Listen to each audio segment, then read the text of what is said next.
Welcome to our lesson on bearing fruit in our spiritual lives. Today, we'll explore how staying connected to Jesus, like branches to a vine, helps us produce good fruit that glorifies God. In John 15 verse 5, Jesus says, "I am the vine, you are the branches. If you remain in me and I in you, you will bear much fruit. Apart from me you can do nothing."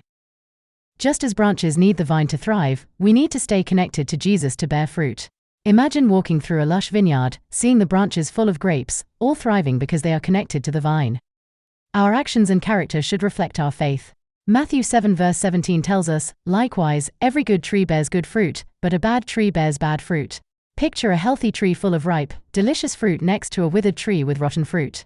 This visual reminds us that we are called to produce good fruit that glorifies God. The Holy Spirit produces fruit in our lives, such as love, joy, and peace. Galatians 5 verses 22 to 23 says, "But the fruit of the Spirit is love, joy, peace, forbearance, kindness, goodness, faithfulness, gentleness, and self-control." Envision a family gathered at home, showing love, joy, and peace in their interactions, embodying the fruit of the Spirit. Obeying God's commands leads to a fruitful life.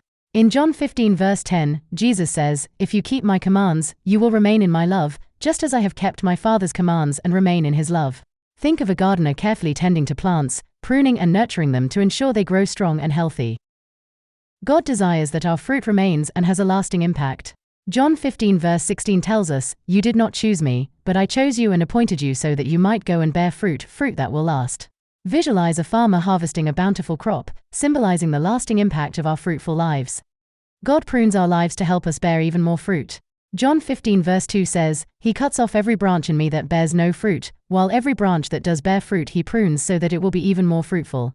Imagine the gardener pruning the vines, removing dead branches to allow for more growth, illustrating how God works in our lives. We are called to be fruitful in every good work, growing in the knowledge of God.